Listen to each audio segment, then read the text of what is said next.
Congratulations, Salish. Thank you, sir. When is your interview? Sir, 9 Jan. 9 January. Yes, sir. Good, good. So आप interview medium आपने हिंदी दिया हुआ है? जी sir. हाँ, अच्छा, ठीक है। तो आपने ग्रेजुएशन में क्या क्या किया? Different study, political science, education? जी सर। अच्छा, ठीक है। तो ये बताइए कि एजुकेशन के बारे में आपका हिंदुस्तान में क्या समस्याएं हैं, क्या सरकार कर रही है? जो एक NEP करके कुछ सुना है, यस सर। वो क्या है? किस तरह से वो कुछ मदद करेगा या कुछ समस्याएं हैं के बारे में बताएं। Yes sir. सर, भारतीय एजुकेशन में कई सारी समस्याएं थीं। जैसे फंडिंग की समस्या थी। इसके साथ साथ टीचर एजुकेशन और बच्चों के समग्र विकास को ध्यान में रखना था, जिसमें ना केवल मानसिक शिक्षा बल्कि शारीरिक आध्यात्मिक शिक्षा पर भी बल दिया जाए। इसके साथ साथ जो ना केवल हम पढ़ाई कराएं बल्कि कई सारे और आयाम हैं शिक्षा के। जैसे कोई बच्चा अगर खेल कूद में जाना चाहता है, स्पोर्ट में जाना चाहता है या व्यवसाय करना चाहता है, तो हम उसको भी प्रमोट करें। तो इन सभी आयामों पर और भी कई सारे आयाम हैं, जैसे नवीन टेक्नोलॉजी को सिखाना हो गया, या जो 21वीं सदी की नई स्किल्स हैं, क्रिटिकल थिंकिंग है, इस तरीके की चीज़ों को क्रिटिकल, ये बताएं किसी सदी की क्या स्किल्स रिक्वायर्ड है? Yes sir. जैसे टेक्नोलॉजी, AI इनेबल करना बच्चों को, कोडिंग जैसे साइबर स्पेस में बच्चों को सक्षम बनाना, क्रिटिकल थिंकिंग को और ज़्यादा बच्चों में इन्वॉल्व कराना।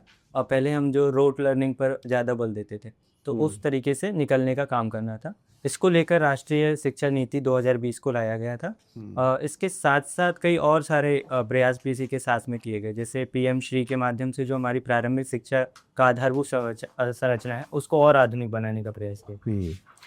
तो ग्राउंड पे कुछ इसका असर के बारे में कुछ अभी चर्चाएं हो रही है कि कुछ हो पा रहा है, या ये कभी कागज में ही रह गया है मामला? नहीं सर, जो राष्ट्रीय शिक्षा नीति है उसके कई आयामों पर वो धरातल पर उतरी है। जैसे जो स्ट्रक्चर चेंज करने का बात था, 5+3+3+4 का, वो स्ट्रक्चर अभी राज्यों में लागू हुआ है।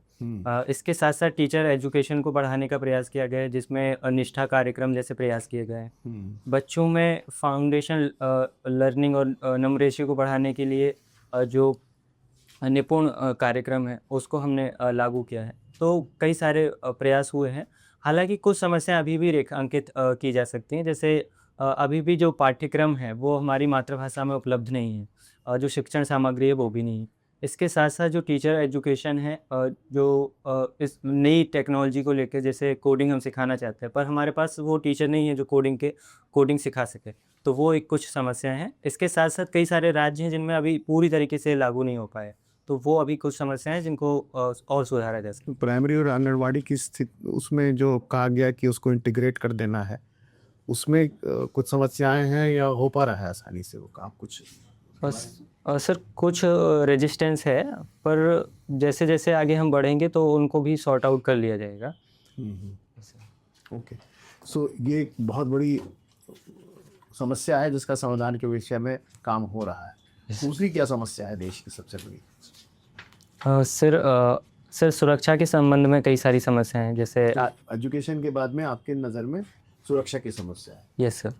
तो क्या समस्या है और क्या समाधान है? सर, जैसे आतंकवाद की एक समस्या है। जैसे हाल ही में दिल्ली में टेरर अटैक हुआ, तो इसके साथ नक्सलवाद, और तीसरा सर साइबर क्राइम।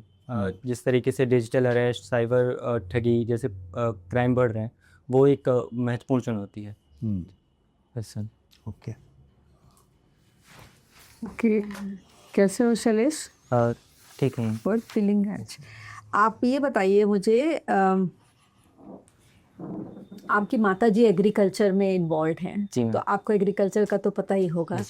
तो जो पिछड़ा वाला बजट आया था, अभी तो आने वाला है, उसके अंदर महिलाओं के लिए एग्रीकल्चरल सेक्टर में काफ़ी कुछ उनको और उभारने के लिए स्कीम्स थी। आप उनके बारे में बता सकते हैं? मैम, जहाँ तक मैं याद कर पा रहा हूँ उसमें एक लखपति दीदी करके स्कीम थी। इसके साथ ड्रोन दीदी करके कुछ स्कीम थी, जिसके माध्यम से जो महिलाएं हैं उनको टेक्नोलॉजी में इनेबल किया जाएगा और जो ड्रोन है वो उनको दिया जाएगा। ताकि जो भी एग्रीकल्चर में ड्रोन का एक्टिविटी है वो बढ़ाया जाए और साथ ही महिलाओं का पार्टिसिपेशन बढ़ सके और एग्रीकल्चर में इस तरह। और एक सेल्फ इकोनॉमिक ग्रोथ के लिए उनकी स्कीम थी सर मैं कि महिलाओं के लिए हाट हो जहाँ पे वो डायरेक्टली अपना प्रोड्यूस लाके बेचें, ऐसा उसमें इनिशिएट किया गया था। ठीक है सर मैम मैं याद नहीं कर नहीं कोई बात नहीं। आपने एक पेपर लिखा है रिवाइविंग बुंदेलखंड पे। मैम ऐसे था, ऐसे लिखा है। आप हिस्टोरिकल रीजन है उसको कैसे रिवाइव करने का आप सोचते हैं? यस मैम, कई सारे आयामों पर उसको रिवाइव किया जा सकता है। सबसे पहले तो आर्थिक क्षेत्र में उसको रिवाइव करने की ज़रूरत है, क्योंकि गरीबी और पलायन की समस्या बहुत ज़्यादा है। उसको रिवाइव करने के लिए आर्थिक स्तर पर कई सारे प्रयास किए जा सकते हैं, जैसे खनिज संसाधन से भरपूर क्षेत्र है, जैसे यूरेनियम जो हमारी न्यूक्लियर एनर्जी के लिए बहुत आवश्यक है वो वहाँ पर पाया जाता है। इसके साथ साथ रेत काफ़ी वहाँ पर उपलब्ध है। ऐसा अनुमान है कि लगभग 70% ज़रूरत पूरे देश का रेत का वो अकेला क्षेत्र पूरा कर सकता है, तो उसके दृष्टिकोण से काम करने की ज़रूरत है। इसके साथ पर्यटन का अपार संभावना है, जैसे ऐतिहासिक सांस्कृतिक धरोहरें वहाँ पे हैं, किला और जो भी पर्यावरणीय पर्यटन है उसकी भी संभावना है, तो उसको रिवाइव करने की ज़रूरत है।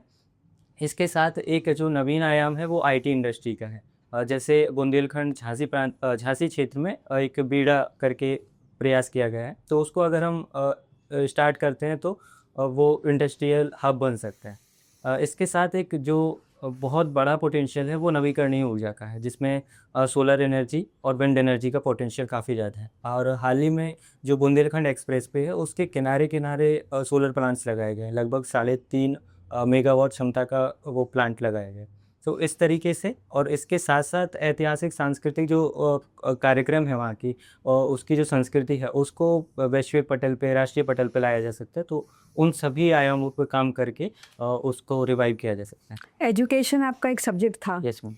आज के पेपर में आया है कि पेरेंट्स जो हैं वो बहुत परेशान हैं, क्योंकि बच्चों का जो है चाहे वो बारिश हो, गर्मी हो, अब पोल्यूशन है, पहले कोविड में ऑनलाइन क्लासेस कर रहे हैं।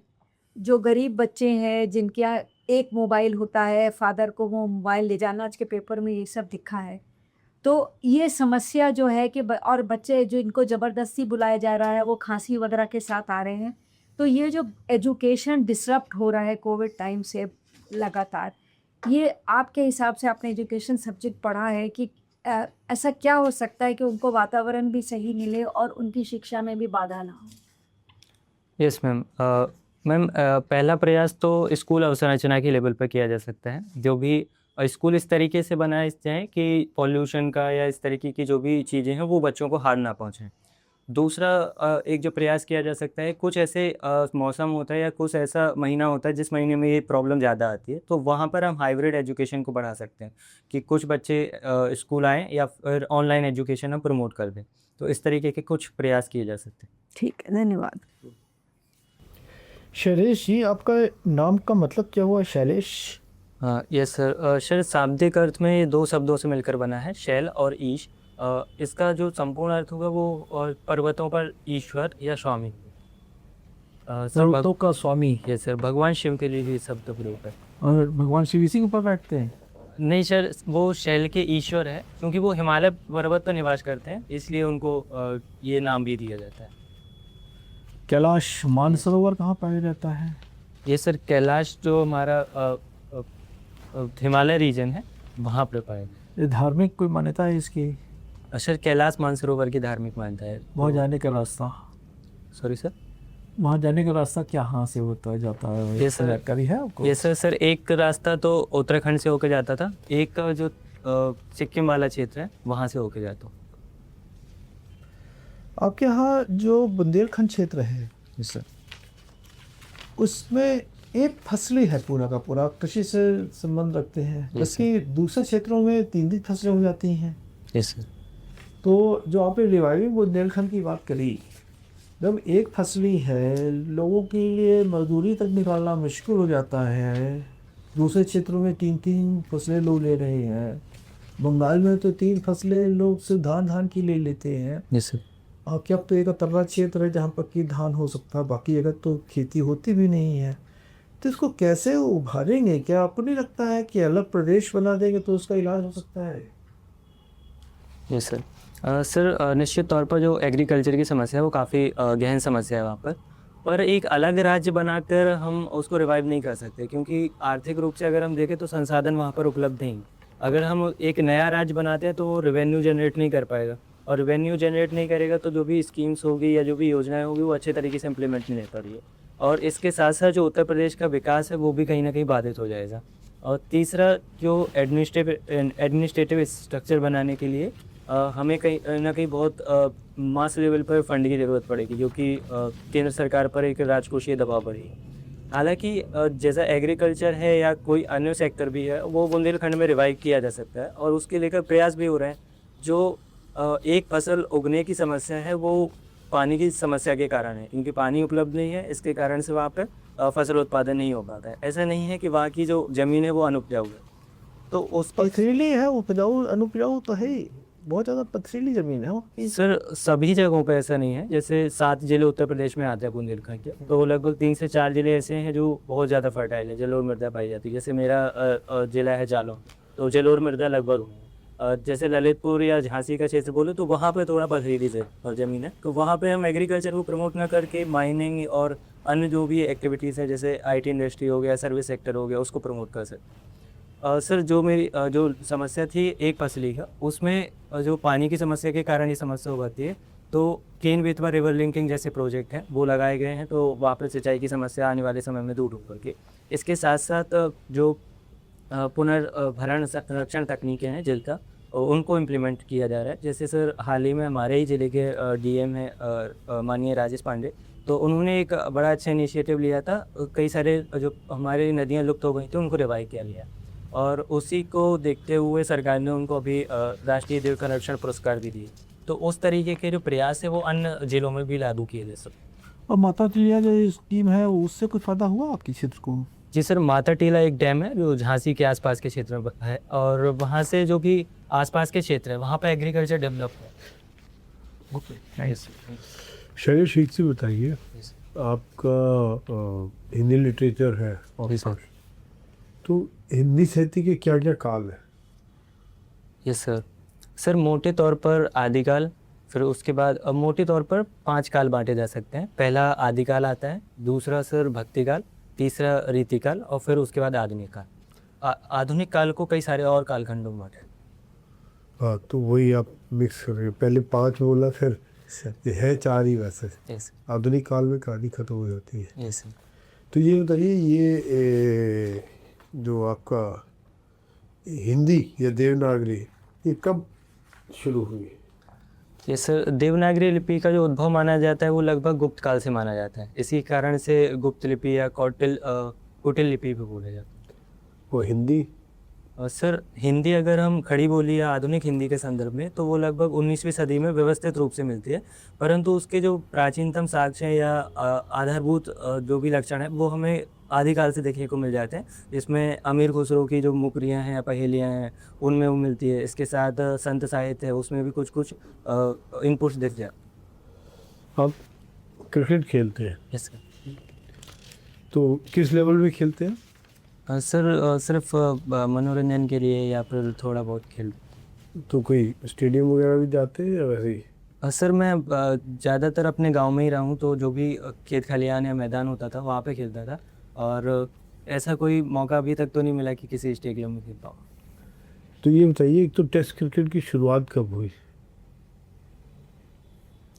सॉरी सर, मैं सीखता है। फिर क्रिकेट में जैसे एक वाइट बॉल है, पिंक बॉल है, रेड बॉल है, ये कब और क्यों शुरू हुआ? Yes sir. Sir white ball मुख्यतः प्रयोग की जाती है जो T20 या ODI क्रिकेट है, और जो रेड बॉल है उसका उपयोग किया जाता है टेस्ट क्रिकेट। उसके बाद आता है सर पिंक बॉल, जो कि डे नाइट टेस्ट क्रिकेट है, उसमें उपयोग की जाती है।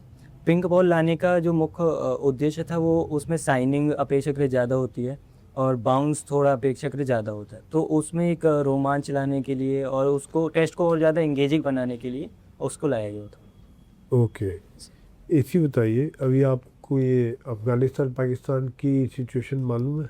Yes sir. क्या चल रहा है वहाँ पे? सर अभी 2-3 मुख्य मुद्दे हैं जिन पर पाकिस्तान अफ़गानिस्तान में विवाद है। पहला तो सीमा विवाद है, जो कि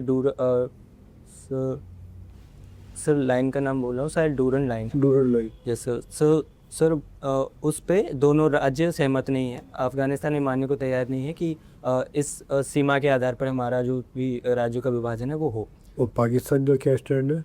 पाकिस्तान उस लाइन को भी मान्यता है और कुछ क्षेत्र अफगानिस्तान क्यों नहीं मानता उस लाइन को? सर एक तो वो औपनिवेशिक शासन के दौरान ये रेखा खींची गई थी, तो वो ये मानते हैं कि हम उस टाइम पे स्वतंत्र नहीं थे तो हम एक्सेप्ट नहीं कर सकते। इसके साथ जो मुद्दा अगला मुद्दा है वो ट्रेड रूट को लेकर है। जो भी अभी पाकिस्तान में कुछ ट्रेड जो रूट्स थे वो ब्लॉक कर दिए थे। इसके साथ जो टेररिज्म है, TTP तहरीक तालिबान, पाकिस्तान का एक एलिगेशन है कि TTP के थ्रू अफ़गानिस्तान पाकिस्तान पर जो भी आतंकवादी घटनाएं हैं वो को प्रमोट करता। Okay, nuts. Thank you. चलिए, आपने बहुत अच्छा किया और ऐसा ही परफॉर्म करिए। Thank you. मेरे इंटरव्यू में आपको अवश्य सफलता मिलेगी। और हम लोग ने जिन विषयों पे आपसे चर्चा की उसमें आप बहुत अच्छा किए, लेकिन इसके अलावा भी बहुत सब्जेक्ट्स हैं, तो हमें उम्मीद है कि आप अपने करंट अफेयर्स, अपने सब्जेक्ट सबके बारे में ऐसे ही प्रिपेयर करके जाएंगे। आपने एग्रीकल्चर का अच्छा जवाब किया था, उस पर थोड़ा और पढ़ लीजिएगा क्योंकि आपका बैकग्राउंड एग्रीकल्चर का है ना, तो उस पर आपका जो ये आपका जो 2047 अमृत काल में क्या क्या कर रहे हैं महिलाओं का, आपने माता जी के लिए लिखा है कि वो एग्रीकल्चर में इन्वॉल्व हैं, तो उसका ध्यान रखते हुए महिलाओं के लिए क्या क्या रूरल विमेन के लिए क्या क्या कर रहे हैं वो सब कर लीजिएगा। रूरल रिलेटेड स्टडी कर लीजिएगा अच्छे से। और बाकी तो ठीक है, सही कर रहे हैं आप। हिंदी मूवीज सोशल इश्यूज पे देखते हैं? Yes ma'am. उसके अलावा क्यों नहीं देखते? Yes ma'am. वो भी देखा करिए। अभी मैं इंटरव्यू जा चुके हैं, कितने नंबर दिए हुए? सर 154। 154। किसका बोर्ड था? सर मैम BB स्वयं सर का। अच्छा, कुछ सवाल? कहीं तो अटके थे क्या? उनका बोर्ड तो अच्छा है। बोर्ड अच्छा है मैम। मैं पहली बार गया था और मतलब गांव से आता हूँ, तो इस तरीके का कोई एक्सपोजर था नहीं कि सामने किस तरीके से बात की जाता है। और एक समस्या जो मुख्य मुझे लगी थी कि एक बोर्ड मेंबर थे, वो कि साउथ से थे और मेरे से क्वेश्चन इंग्लिश में पूछ रहे थे, तो वो क्वेश्चन मैं समझ नहीं पा रहा था, तो मैंने ट्रांसलेट करने के लिए सर को बोला, तो उन्होंने ट्रांसलेट किया। पर जो एक अंतराल आता है कि मैं कुछ कहना चाह रहा हूँ और वो कुछ सुनना चाह रहे हैं और वो कुछ बोल रहे हैं और मैं क्या समझ पा रहा हूँ, तो वो उसमें एक अंतर आया।